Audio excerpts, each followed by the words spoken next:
Coach told us that defense has to travel. So, we came on the road, and, I feel like we put on a stellar defensive performance, and, that always feeds to our offense. So, as a team, we listened to Coach. We really took care of the key points and came out with the win. What's the first thing you look at on a stat sheet after a game? I just saw you check it out. What's the first thing that your eyes are drawn to? I was just looking at my rebounds because Coach was on me about rebounding. So it's just, and I lose. Like, I don't count stats in the game. So, I just kind of checking them, see how I do. Was that stretch with all the 3 balls and the block on the drive to the rim? Was that as good a stretch as you've had here, you think, at Gonzaga? No idea. It's definitely a very impactful stretch. Kind of put the game, out of distance for the other team. It was definitely a great stretch, but I couldn't tell you. I don't know. Does that kind of thing just kind of come to you, or do you tell yourself to be a little bit more aggressive, and that'll happen as a result of that? I feel like it kind of comes to you within different situations, just reading the game. They were going zone, so their big guy was getting back to the paint. So I knew the trail would be there if we were pushing hard in transition. They weren't able to set up the zone, so I was just trailing hard, looking for those shots. And then I have great teammates. Ra was telling me the whole game. Basically do you and make plays. So he was inspiring confidence in me, and then my teammates were finding me. So it's a formula of stuff, but it worked. That was Rozier that was telling you that? Yeah. Wow. I probably told you about BYU, but what are you expecting to see in that place Saturday night?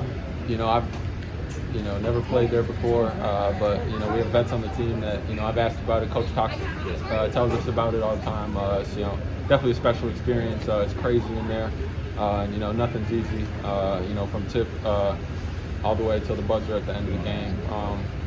So we're not going to go in there take anything for granted. We're going to play hard and put together a full effort and. Hopefully come out with wins. You had a moment there after one of the lay-ins that you maybe celebrated a little bit too much for Coach Pugh's liking, and he kind of got into you. What kind of happened there, and what did you take away from that? Don't celebrate during the game unless it's with your teammates. Coach Pugh doesn't want us trying to get involved with other team or the fans or anything like that.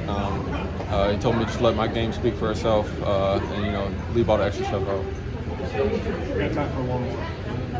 You guys have been such an efficient 2-point shooting team, and made 18 threes last game. That was kind of Portland's game plan to make you guys shoot a lot of threes. Are you guys kind of fine playing a game like this with how efficient your offense is, especially inside the arc? Yeah, at the end of the day, it just comes down to, like you said, taking what the other team gives us. If they try to take one thing away, it's going to open up something else. You can't, take away every single read. And we have great players on this team and great coaching staff that,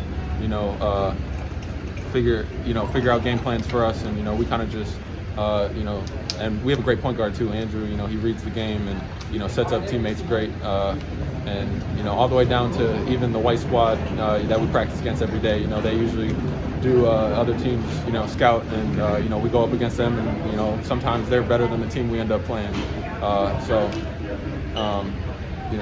It's accumulation of everything, but yeah. Cool to see Lang get a scholarship a few weeks ago. Oh yeah, we were when Coach announces like those videos you see on the internet where everybody goes crazy. We're going crazy, roughing them up a little bit. But yeah, it's definitely for how hard he works, in the classroom and on the court, and how good of a guy he is, he definitely deserves it. Thank you. Yeah.